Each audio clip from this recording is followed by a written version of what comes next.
morning, and welcome to the Los Angeles World Affairs Council and Town Hall. I'm Rachel Kinderdine, Community Manager, and it is my pleasure to welcome you to today's program. Today, we're joined by Ian Johnson, Senior Fellow at the Council on Foreign Relations and author of Sparks, China's Underground Historians and Their Battle for the Future. We are also joined by our moderator, Jeffrey Wasserstrom, Chancellor's Professor of History at UC Irvine. For those of you who would like to submit questions for our speakers, there is a Q&A button at the bottom of the screen where you can type in your questions. I'll be managing your questions during the Q&A segment, which should start in about 35 minutes. Thank you both so much for being here, Ian and Jeff, and I'll ask you to come on and I'll turn it over to you. Hi, it's great to be back here, involved with another program by the World Affairs Council and Town Hall, and to see my friend Ian Johnson, whose new book I think is truly wonderful and is the third book he's written about China, and I think these can be seen in some ways as a trilogy of sorts. So one of the things that I'm hoping to draw Ian out about is the connection between those books, because he wrote a first one, Wild Grass, that has some related concerns with civil society within China and people working to try to bring about change within the society. And then a second one, Souls of China, which was about religious belief and the varieties of religious belief in China. And I think there are connections with both of these and this book. All of them, I think what links them is they're elegantly written and based on a lot of time spent hanging out with people and trying to get them to tell him their stories and then him tell those stories to a broader public. So what I thought we would do, Ian's been touring around presenting his book, giving talks. I've had the pleasure of getting to hear him present about them. So I thought one way to mix things up a little bit would be for me to describe some of the things that stand out about the book and about the talks from reading the book. And there have been excerpts published that some of you listening in may have read. You may have seen reviews. And I'll mention just a few things that have stood out for me and ask him how they fit in with his own thinking about the book. Thanks, Jeff. That sounds like a great idea. It'll be something a little bit different. There was an extended excerpt in the New York Times in September, and then this past weekend, the Wall Street Journal did a shorter excerpt, and there's also something in the China Project. So yeah, it'll be interesting to hear what your thoughts are on the book, and then we can get into a feisty debate about that. I'm sure not. Yeah, you may. I may tell you that I thought one part of the book was great, and you may tell me that's a lousy one. So one of the things is you clearly at the center of the book are some people who you call underground historians. Could also be thought of as documentarians, because what they're trying to do is document things that have been going on in the past, the kinds of things that the Chinese Communist Party would often like people to forget about or intentionally try to suppress information about. I was struck, I got to hear Qingquan Li, the wonderful sociologist of China at UCLA, respond to your talk, and she brought up the fact of a resonance with what's going on in the world today, in the sense that she was reading the book at the same time she was reading about contemporary atrocities and traumas, and thinking about the question of what will be remembered later and what will be suppressed. So there was that side of the book that I think we could talk about, its resonances with the present. But I wanted to begin by saying that, and this is true for those who've read the New York Times excerpt, you put at the center of this book female recorders of history. Really, the two people I think we hear the most about are women. And I wonder if that was an intentional choice, and if you could just describe those women and how they ended up at the center of the book. Maybe that would be a good place to start, because it is something that really stood out for me. Yeah, so the book covers a wide span of history, going back to the before the founding of the People's Republic of China, nearly 75 years ago, to the communist base in northwestern China, all the way up to the COVID protests of last year, and various efforts by Chinese people to record other parts of their history, parts that don't match the Communist Party's rather rosy view of the past 75 years. Not that there haven't been rosy things, economic growth and so on, which are all real, but they're trying to record other sides of it. And I did not set out to write a book where women were at the center of it. I set out to just find the best stories possible and the most representative and the people who'd done the most interesting work and so on and so forth.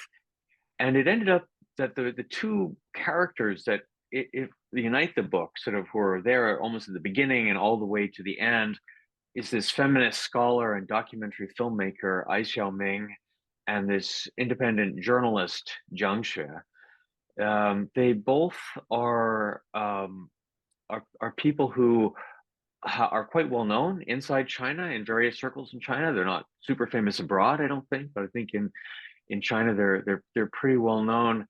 And why there are more women than men at the center of my book. I mean, there are obviously men in the book as well, but they tend to come and go in various parts of the book. And of course, Xi Jinping is a man, in case anyone was wondering, and he's plays a big role in the book. But I think it could be, and I wondered about this.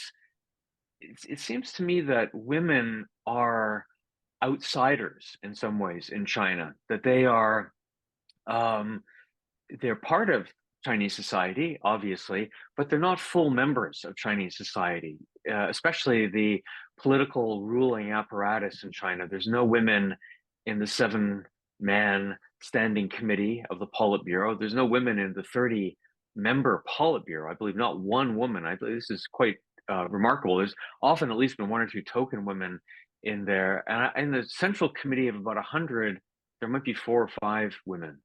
So you see at the very top of the Communist Party, women are cut out of society, and even very moderate movements for equality for women are now criminalized in China. That if you try to set up a feminist organization just for equal pay or something like that, something that should be acceptable to most governments in some way, it shouldn't, at least not criminal, that they're completely ostracized. And so I think that for being a woman in China, and this is something I've talked about, especially with Jiang Xue, one of the main characters, who's thinking of writing a book on this herself, just a specific topic.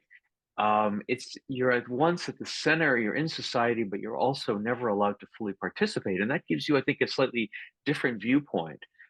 And I think also if we look at exile groups in the United States or elsewhere, Chinese exile groups, a lot of them are dominated by kind of giant male egos, and they're riven by these kind of factions and internecine warfare between these different exile groups.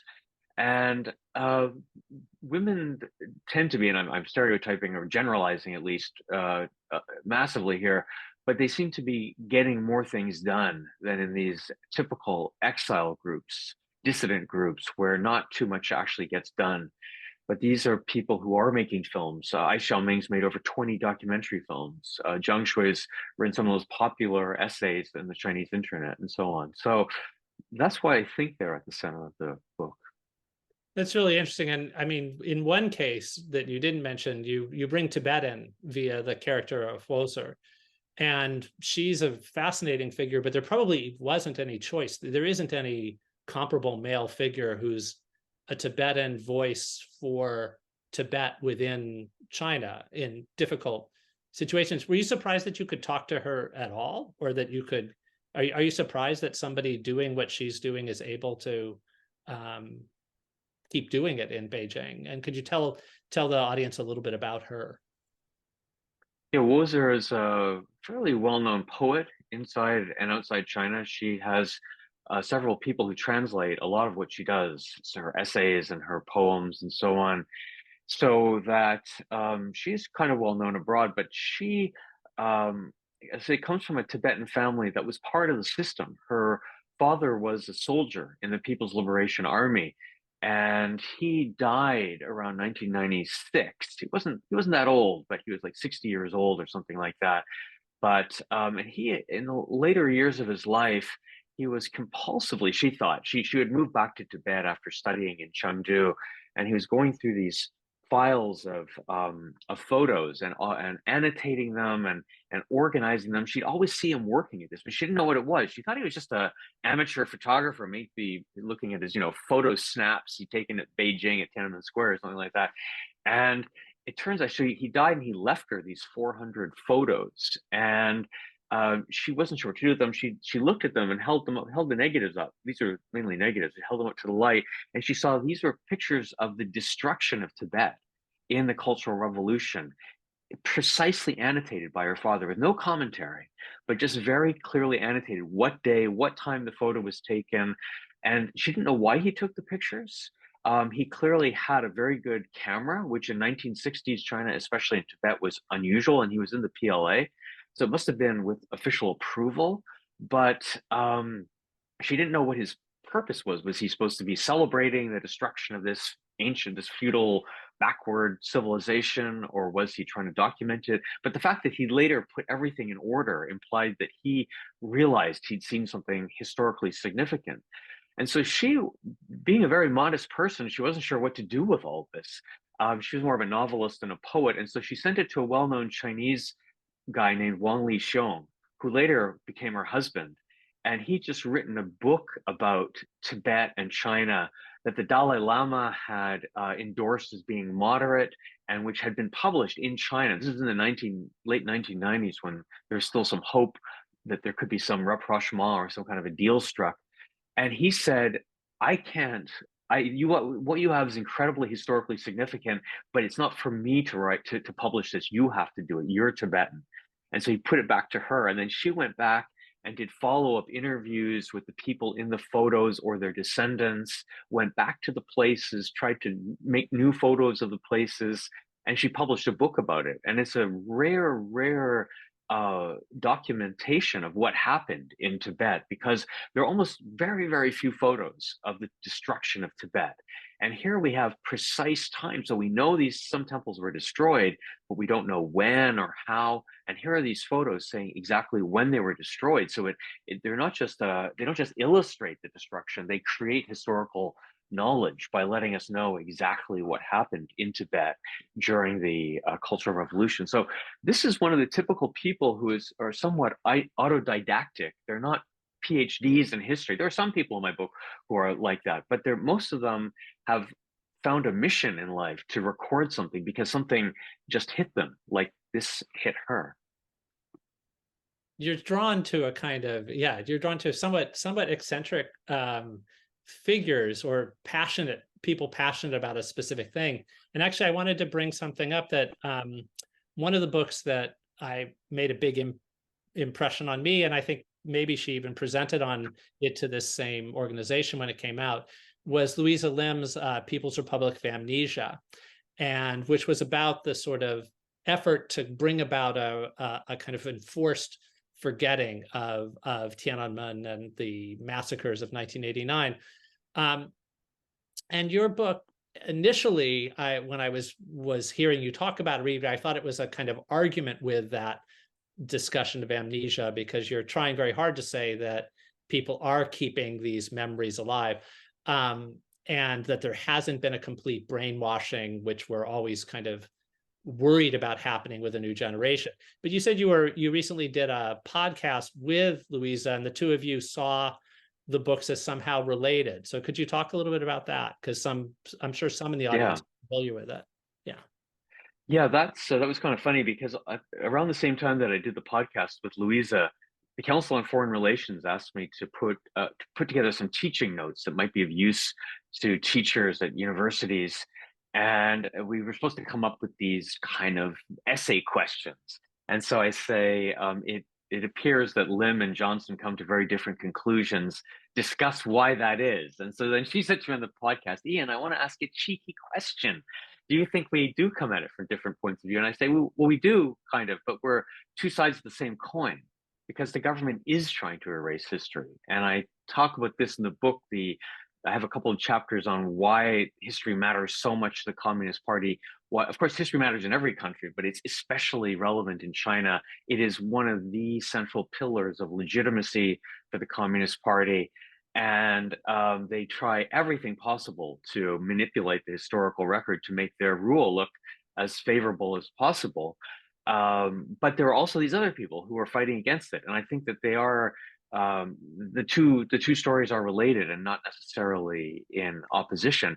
I guess it depends. It's not really a glass half full, half empty thing. I don't think the glass is half full, but I'm just trying to show that there's something in the glass. It's not sometimes especially since coming to CFR 2.5 years ago and going to Washington and seeing the discussions. I get the feeling that the dominant view of China is that the place is everyone's brainwashed. Xi Jinping completely runs absolutely everything and has the country completely locked down. And I think the events, for example, the past year have shown that this isn't accurate. And these people also show that this isn't accurate. Although he does have huge power, he is very, very strong, dominant, brutal, but there are independent voices still. So I think that brings to that segues nicely to the another part of your book that I wanted to draw you out on, which is there's a tendency, and I think with 1989, this looms large, to sort of say, is China at this kind of tipping point like 1989 that we saw in Eastern and Central Europe, where, again, there too, people thought of those places as being places where a degree of brainwashing had been effective, and then suddenly there's this uprising. There are these uprisings that topple the regime after previous failures. You in the book look at Central and Eastern European parallels, but you're not looking at 1989. You're not saying China is like Central Europe in 1989. You actually bring up the Soviet Union in the 1960s. Could you explain what you mean by that? And also, you bring up the idea of samizdat, this form of underground documentation that was important in the Soviet Union, but also in Hungary, Czechoslovakia, Poland, all those kinds of places where you had a struggle between the official version of history and other ones. So when you bring up the Soviet Union, but not right before the fall, not looking for signs of a Gorbachev, but actually something where it might still be we might still be dealing with a version of Communist Party rule in China for a couple of decades, but I assume you think we won't be dealing with it forever. So anyway, could you talk a little bit about that, why you hit that sort of period? Yeah, I went into that also in depth in this foreign affairs piece that I wrote in not the most recent, but the September issue of Foreign Affairs. I call it Xi's Age of Stagnation. And I think that some people ask me, well, isn't this just like the 1980s when there were groups like Memorial, which would later, I think, win a Nobel Peace Prize for uncovering the horrors of the Stalin era and actually exhuming mass graves and things like that. And that was part of this project that helped topple the Soviet Union, destroy the legitimacy of the Soviet Union, so that less than 10 years later it collapsed.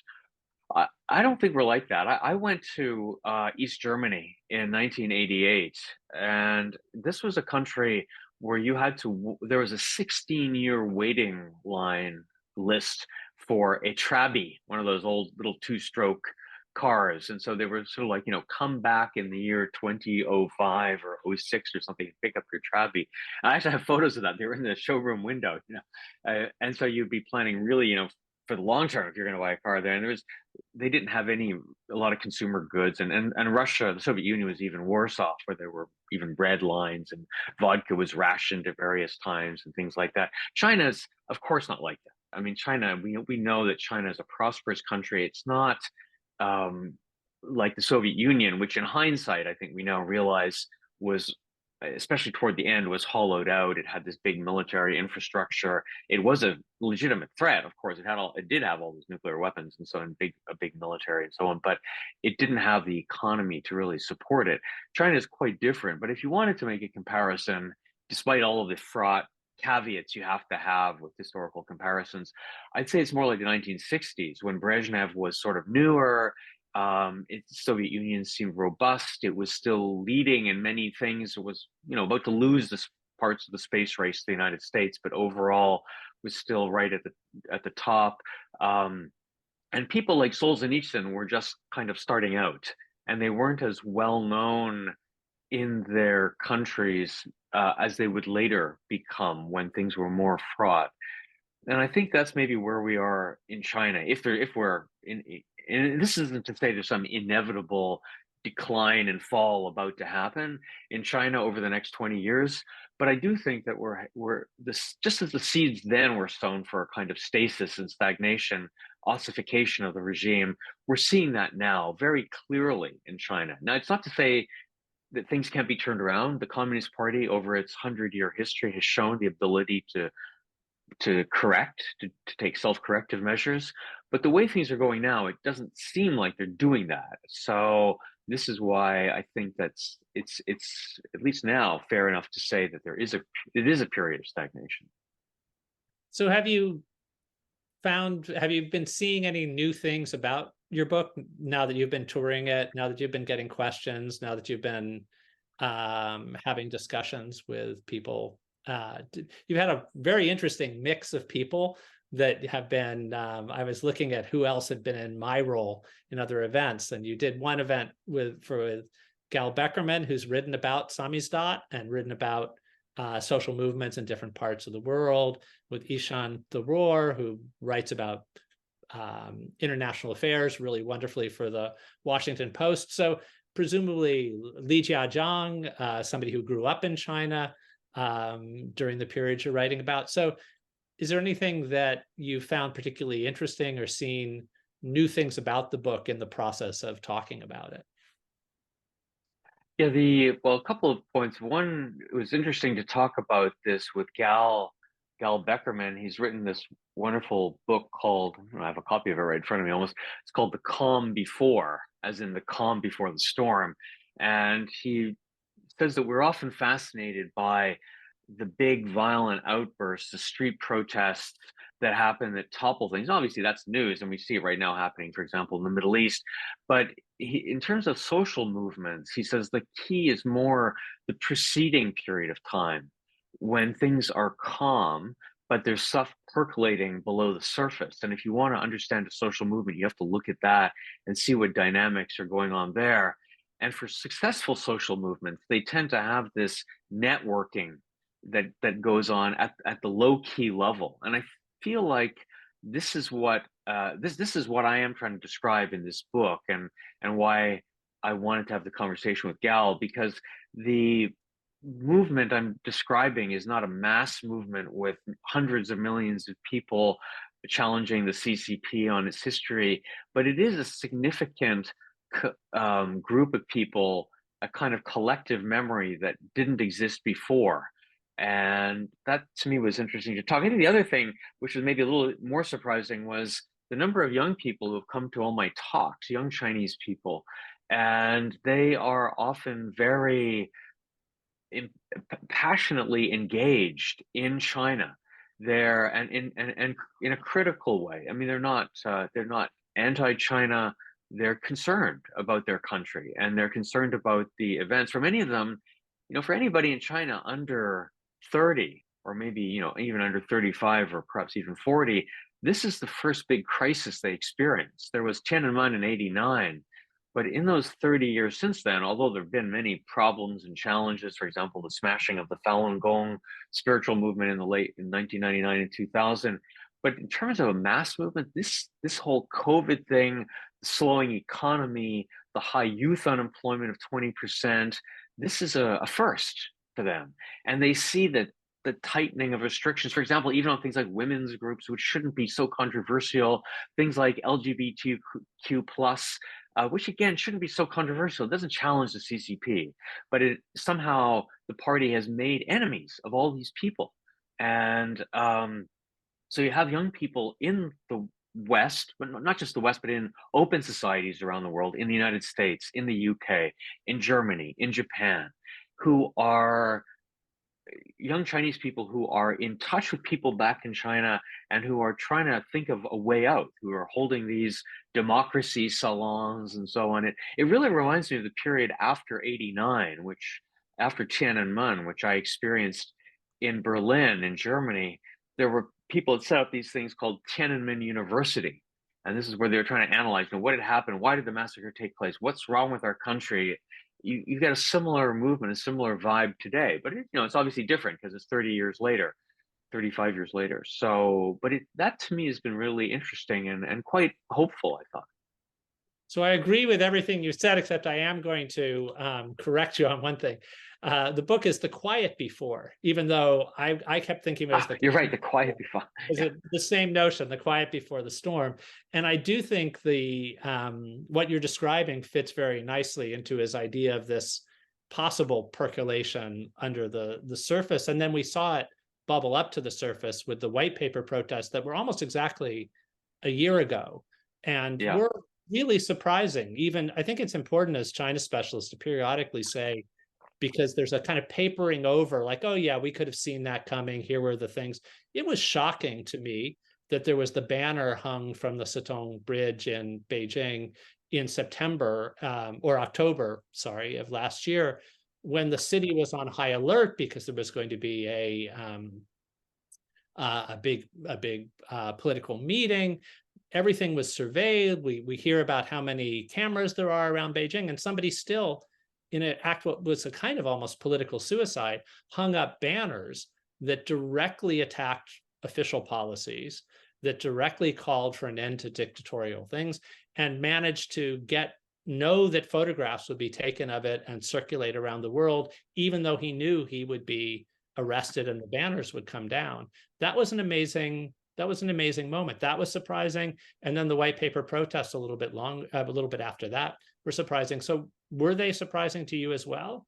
Or were you thinking that something like that was bound to happen at some point?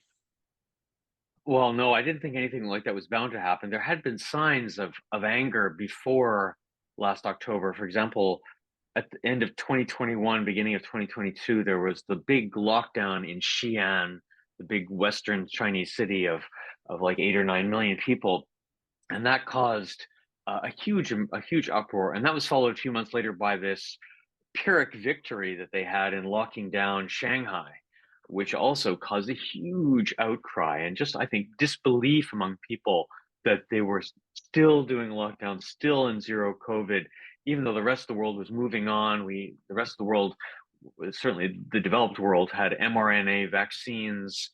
Things were opening up and loosening up again, and China was still stuck in this Groundhog Day cycle or whack-a-mole cycle of, stop COVID in this town and everything's okay for a month or two, and then smash this one. And as we now learned, I don't think we knew. Certainly didn't know at the time. This was bankrupting local governments because the cost of all of this stuff, whether it's the secret police surveillance of dissidents or COVID or whatever, it's always pushed down to the local governments. So it was local governments, even like the city of Nanjing or some other really big megacities or Xi'an, they're locking down the population, and every few days they're having to do tests of everybody in the city. It was incredible amount of money that they were spending. And so this was percolating up. There were some little signs of it, but I didn't see that happening. And I certainly I really didn't predict the government's about face at the end of 2022, at the end of last year, this almost irresponsible dropping of zero COVID with no preparation. People were asking me last summer, this summer of 2022, when would the government be dropping COVID at any time in the next few months? And I was advising people, so take what you hear from think tanks with a grain of salt. I was saying, no, I don't think that'll happen because we will see signs of this. There's a joint venture signed between BioNTech, which is the German company that provided a lot of the know-how for the Pfizer vaccine, between BioNTech and Fosun, a Chinese pharmaceutical company, but they'd never been given the green light to produce it because the government was clearly trying to get their own homegrown mRNA. but if they're going to relax it, they're going to bring in mRNA vaccines. They're going to vaccinate the population again, because they had vaccinated it with the Chinese vaccines, but it'd been quite a while. They'll lay in stocks of antiviral medicines, and said they did none of that. And they went from zero COVID policy to just zero policy. It was just boom, you're on your own, see you later. And before you knew it, there were, upward of 1 million people dying in China within just basically a 2-month period, which was a huge shock to people, as I found out when I went back in May. So Yeah. last year was really like Xi Jinping's annus, horribilis, I think, probably the worst year he's faced as leader of China. Yeah, and a year of surprises. And I mean, it's good to remind us that, like, often when people say, did you predict this? It's like one prediction, but often there are like predictions that are wrong even within predictions. So it was a surprise when there were the protests, and then there was a surprise that the form that the policy reversal went. I mean, that was all the way back to Tiananmen. It was first a surprise that there were protests. It was a surprise that protests grew. And then it was surprising that there wasn't a crackdown. And then when the crackdown came and took the particularly brutal form it did, that was a surprise too. So you have to get ready for these kinds of surprises after surprises sometimes with China. Yeah, I mean, we don't want to say it's a black box, because that's maybe a little too much of a cop out, right? But it's really a hard place to predict the elite politics. I think that's the hardest part of China.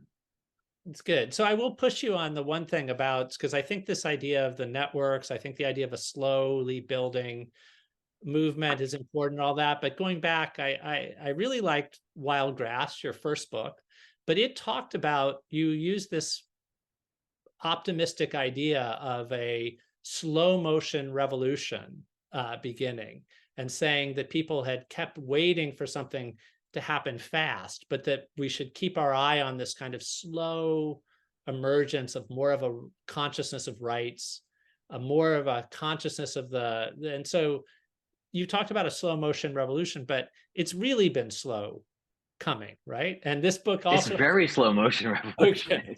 It's still percolating. You're sticking with it. So maybe a glacial revolution. The glacial revolution. But do you see parallels between what you were arguing there, and this was in the early 2000s, and now what you're arguing too is something slow? Do you see this new set of the underground historians as being part of that same process, but we're maybe a little further along, or maybe we're not further along? Maybe that's the wrong way to think about it, because there's been a stronger top-down state emerge since then. So how would you respond to that kind of problem? Yeah, I think in Wild Grass, I have 3 case studies of different people, of 3 different kinds of people who challenge the state, especially through the legal system. And I remember at the time I gave it to some friends to read, including my former boss, and he said, all these 3 people, they fail. Couldn't you have found one person who succeeded in challenging the party? And I say, yeah, I don't know, that's just what I found. But overall, I think the book was that they weren't able to succeed, but they were still pushing and hoping for change. At the end of it, I think the book ends on this quote saying something like, she still believes in China even though it's not working out right now. And that, I think, has been the situation in China. There was a much more optimistic period. So Wild Grass came out in 2004, and that was the beginning of right in the middle of a very optimistic period about China, where it seemed like there was civil society growing. And if you'd asked me then to predict things, I would have thought, well, 20 years later, like now, things would be more open. A legal consciousness would have spread even further, et cetera, et cetera. But, I think that I think that has happened, but I think that the government just hasn't. The government's response to this was to crack down. And so we see, starting around 2007, 2008, the government thinking things have gone too far. The pendulum has swung too far. And rather than trying to accommodate these social forces, they just decided to crack down. And Xi Jinping was essentially his ascension to top leader in 2012 was made clear in 2007 when he was given a seat on the standing committee of the Politburo. And that was also, and I don't think I don't think Xi Jinping was behind the scenes pulling the strings, but there was in 2008 the arrest of the future Nobel Prize laureate Liu Xiaobo, the crackdown on social media began around '09. So even before he took power in 2012, the government was swinging back. And I think this is the other lesson of the Soviet Union. I think the reason for this is they they saw the collapse of the Soviet Union as a catastrophe, and they didn't want that to happen to them. Deng Xiaoping's immediate response in 1990 was to start economic reforms again, to get China back on track economically, to get prosperity, so you didn't have the lack of consumer goods and people would be satiated materially. And that was basically the program of Deng and his two handpicked successors, Jiang and Hu. But Xi Jinping drew a different lesson, and I think that, and the party in general also did, that you had to control the ideological high ground. You can't let this counter history movement and this civil society take hold, and so they began to crack down on it. And I think, though, that maybe the point of optimism in my book is just that they haven't been able to crush all these people. There's still a lot of people. We can see the dissatisfaction in different ways. One is this movement, but also the number of people trying to emigrate, or even in a sad way, the people dropping out. You know, these terms like lying flat for young people who just don't want to participate in society, or running away to emigrate, to get out. And that's a sign, I think, of malaise and stagnation inside China. But it's also a sign that people don't agree, right? If they were all brainwashed and all just like, glazed, accepting Xi Jinping's China, they wouldn't be leaving China, right? They'd be sort of staying there. But you see so many of the best and brightest people wanting to leave, and that, or working abroad for change, et cetera, et cetera. So that is perhaps a cause for optimism, but it doesn't mean that the outcome in China will be optimistic. Great. Let's go, Rachel. I think it's a good point to bring questions from the audience. I'm sure they have. Yes, thank you so much to you both. And yeah, I'll jump right into our audience questions. So this audience member asked, are alternative truthful histories a source of anger or rage among party and non-party elites in China? Should I take a crack at that? Yeah. I think that I think in both, among party and non-party elites, there are some people who support these alternative narratives, these alternative stories that are being told by the underground historians, and there are people who don't support it. So it's important to recognize that even in the party, there are different factions, there are different groups, interest groups, and that Xi Jinping's own father was part of this sort of liberal wing of the party that wanted to have a more honest reckoning with the past, but that this party, this faction, has been suppressed and has kind of lost out to Xi Jinping and his more hardline position. But those people still exist, and it's the same with elites. I mean, there's other non-party elites. There's also some people who are very nationalistic, right, and think that this is all nonsense, and the party's been the best thing ever for China, and we have to support the party, et cetera, et cetera. And then there are other people who could come to radically different conclusions.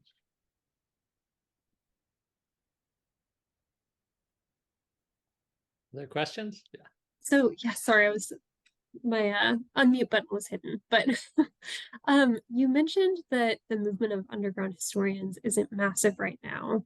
So how do you see that network developing in the next decade or so, especially with so many young people politically engaged, like you mentioned? I think it really depends on how. Hang on, just hang on.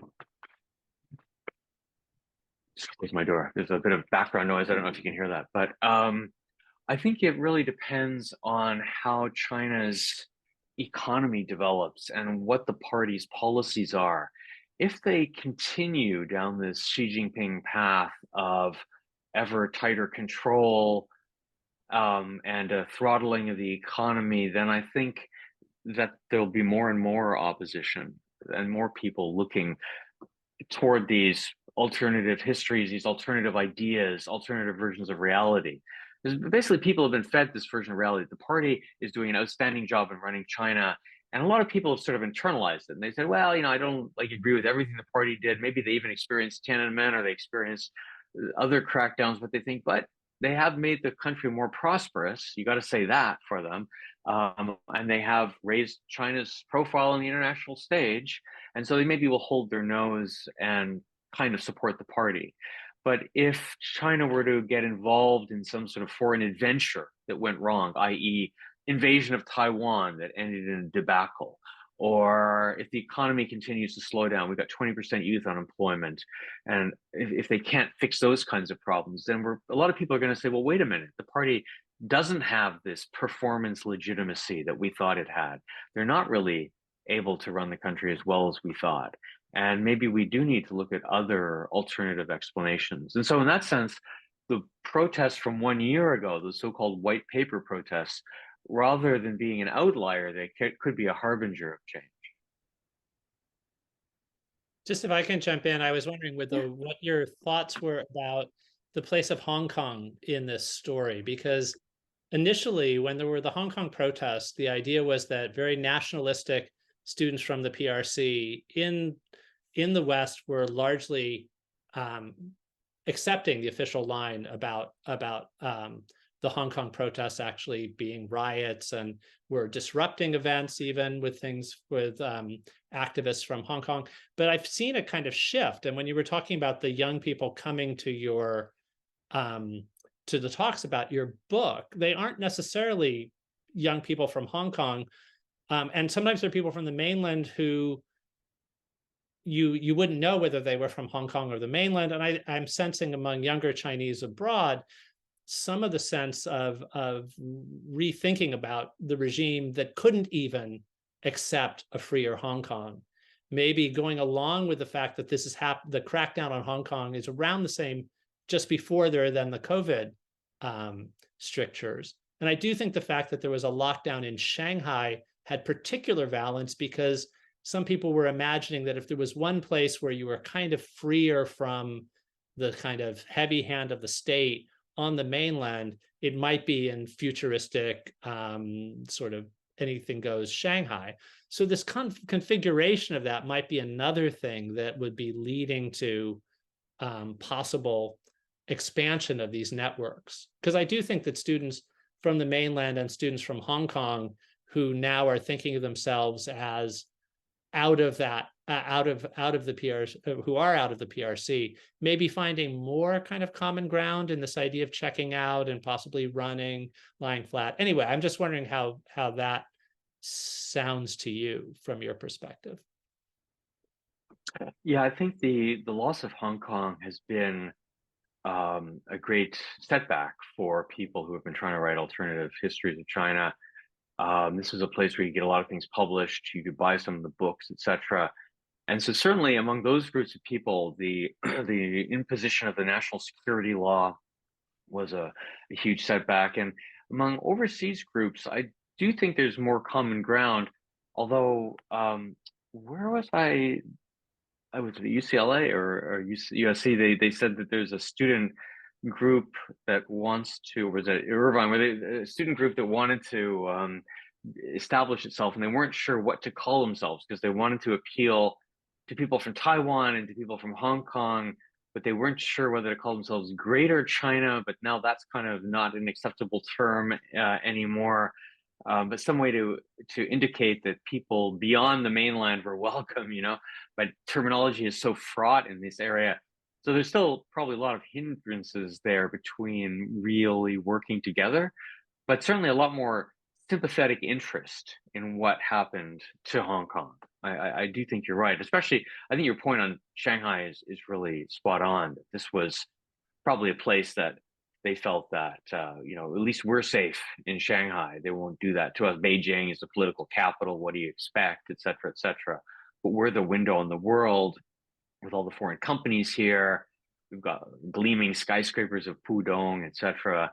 They're not going to do that to us. And and indeed, the local government tried not to, right? They tried to do a selective lockdowns, but it didn't work. And they got hit with the full force, and it was hugely shattering, I think, for a lot of people there. So also kind of following up on the last question, how do people in China get connected to these networks? Are they publicly known? Are they more secretive and you have to be connected, or how does that work? A lot of it's publicly known. I guess it depends on.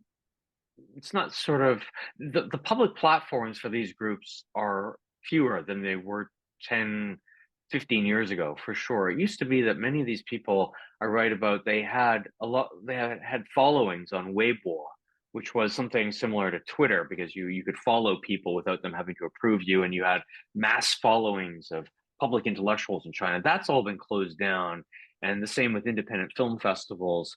Certainly people who are interested can now go to other, they can find other sources of information. I think one thing that we shouldn't underestimate is VPN usage.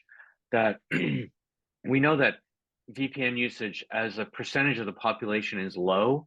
It's probably, I think 1% is too low, but maybe something around 5%. I mean, there are sort of guesstimate estimates. There's some estimates as high as 15%. That's probably sounds too high to me.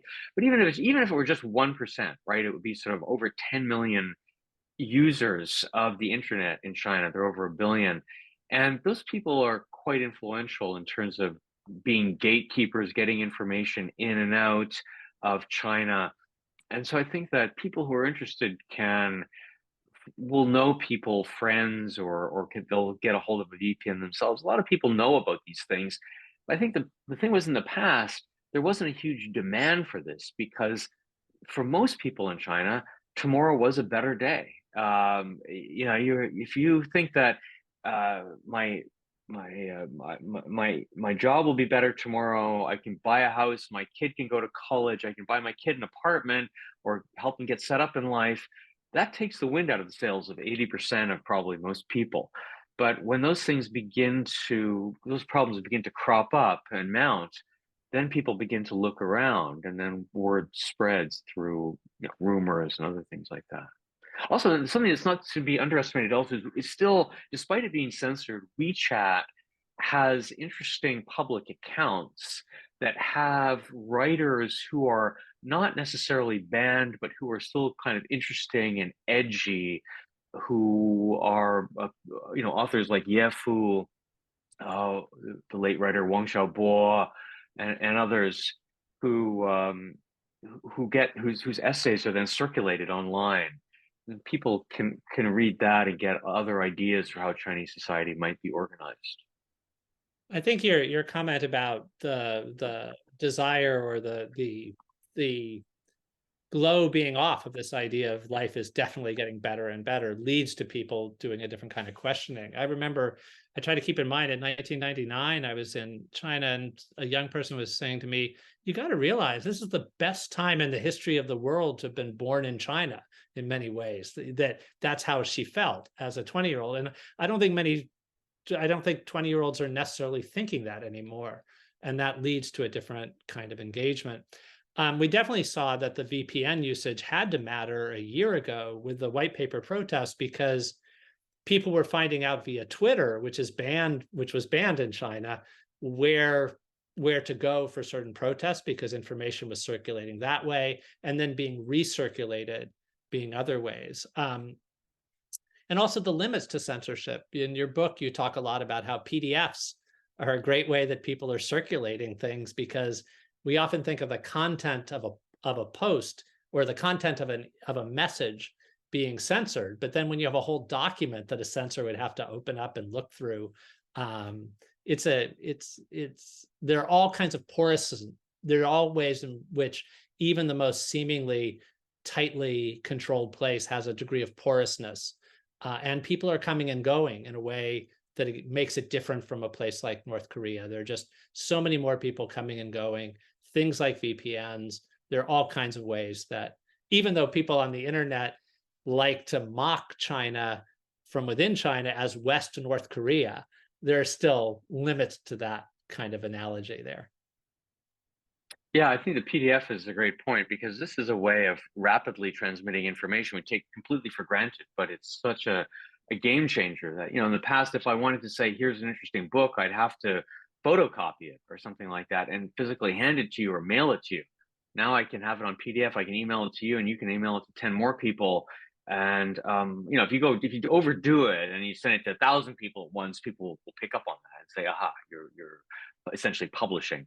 But there's a lot more of that, and this is what helps create this collective memory of CCP misrule. It makes people familiar with writers from the past who were banned and who otherwise wouldn't be known. And they're a more powerful tool than the old Samizdat publications in the Soviet Union, which had to be typed out on a typewriter, and you'd type onto a piece of paper, and you'd have carbon paper behind that, and more paper and carbon paper. Maybe type it out in triplicate or quadruplicate, but that would be it, right? Whereas a PDF allows you just very quickly to disseminate information.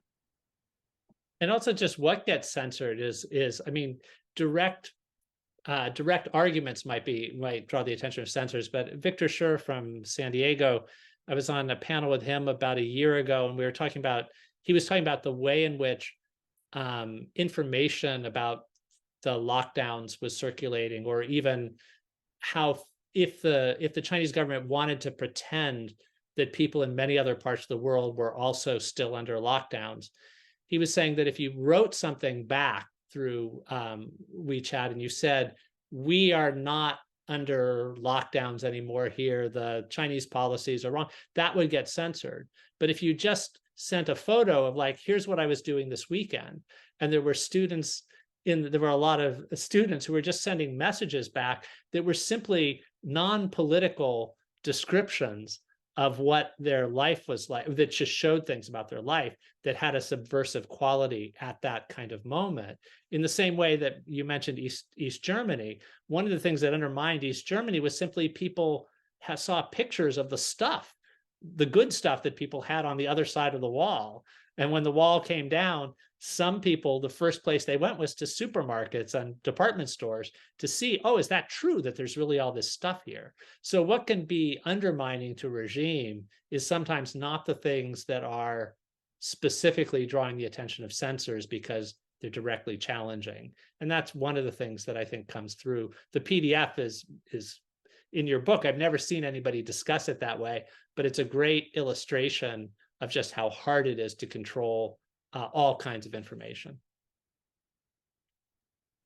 Thank you both. That's so interesting to hear about. I want to switch gears for our last couple of questions. We've had a few about politics and the geopolitical relationships with China. So our first audience member asked, should we fear that China will attempt to use military distractions to refocus national attention now that the military has so many assets and has developed alliances with Russia, North Korea, and others? Well, we have to, I guess there's one key question to answer that, and that is, are you assuming a rational actor in Xi Jinping? Are you assuming that Xi Jinping has access to enough information to make an informed choice?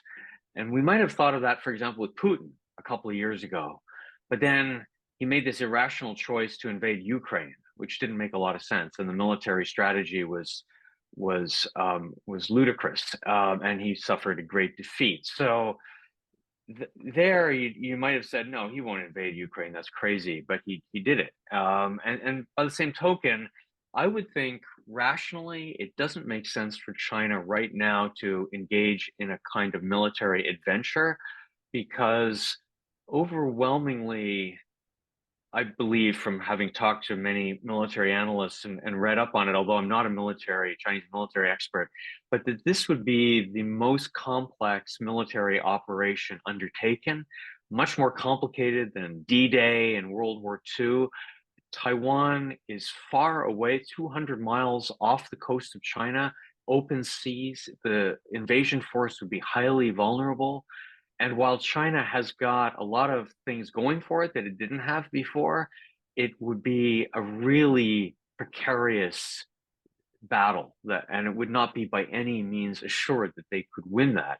And if they were to lose that war, it could mean the downfall of Xi Jinping, maybe not the Communist Party, because I don't see it going anywhere, but that would be certainly crippling to him, even if he weren't forced to resign right away. And that would be to me like a crazy gamble that you would only do if you were really, you had your back up against the wall. And I don't think they're at that point now. I don't think they would really do that unless they were forced to in some ways, unless Taiwan declares independence. And because of all the rhetoric over the years, China feels, the authorities in Beijing feel we have to invade, otherwise we've lost all credibility. But otherwise, I can't see them doing that. And I think if there's one lesson they might have learned from Russia and Ukraine is that military operations are highly unpredictable, and that what some people think are going to be easy cases are not easy. And China also experienced that, although it was a generation ago when they tried to invade Vietnam and got a bloody nose. So I would think the answer would be probably no to that.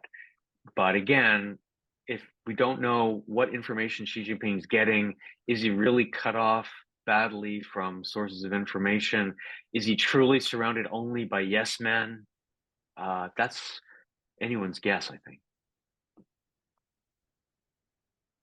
And for our final question, Jeff, you alluded earlier to the idea that China might not be under Communist Party rule sometime in the next few decades. And I know you just said you didn't think it was going anywhere.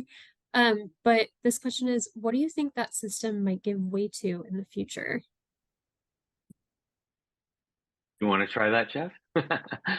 No, I was going to say, the only prediction I'll ever make is the Chinese Communist Party will not last forever, because no system does last forever. That if you talk a very long realm, long range view, it's going to change at some point. But I don't see any signs of it being imminent, and I don't even know what to wish for. What's the hard part is to imagine what could come next. There are just a lot of things to worry about in different structures, and I think you've alluded to one that if there's a Xi Jinping failure, what will the idea be of why he failed? Is it because he wasn't tough enough, or what will we do? We just don't know. And this is, I think, where the limits of prediction are really can't be stressed enough. But we also just shouldn't fall into the trap, and this is where I think your book is so important, of imagining that there's ever going to be this kind of completely brainwashed, compliant population that will stop thinking about, dreaming about kinds of possibilities. And so you have to balance those two things in your mind. Yeah, I don't know what would replace the Communist Party. It may not be something very good. It could be some kind of quasi-military junta that takes over. The best case. So here's like the best case scenario for China. This is just my what I've been thinking about over the past couple of months, is that if actually Xi Jinping stays in power longer, another 10 years, and his policies really are as disastrous as they seem they are, and the economy really does get run into the ground, China doesn't make the leap from out of the mid-income level of countries to the rich countries. It gets stuck in what economists call the mid-income trap. And at that point, he dies, as everybody eventually will die. He dies, but his policies are thoroughly discredited. And the party, just like it had to do at the end of the Mao period, says, you know what, we need to go back to the more open policies of the 1980s. We need a true reformer in power, and we need to rekindle some of that magic of the reform era. And that wouldn't necessarily lead to democracy and so on and so forth, but it could create a more humane China, one where there are there's more open discussions, and where people are not persecuted for pursuing minor, transgressions and sentenced to a dozen years in jail, et cetera, et cetera. So those kinds of that would be the optimistic scenario. The pessimistic scenario is that he's just replaced by somebody who's even harder line. The economy's going down the tubes, and so maybe then, back to your former question, they do at that point. Now, 10 years down the road, they've got 2 or 3 more aircraft carriers built and other weapons that they do decide to do some kind of military adventure. That would be the worst case scenario. But it's not that there's no positive outcome possible, but it's just one of several, and I don't know which one would win. Well, thank you both for all of your insights today. Jeff, if you have any closing remarks, please feel free. No, this has just been been a true pleasure. It's what I was expecting, and I was glad to have somebody from Council of Foreign Relations. Thank you for the souvenir as you passed through, Ian, because the question that I hate getting is about military invasion, and I could just say that's your bailiwick, even though your new book is about very much bottom-up kinds of things. It's always impressive to see you toggle to the top down thing and still make sense there as well. So thanks. At least a little bit of sense, but yeah, no, thanks. That was great discussion, and thanks everyone for all the questions and for listening in.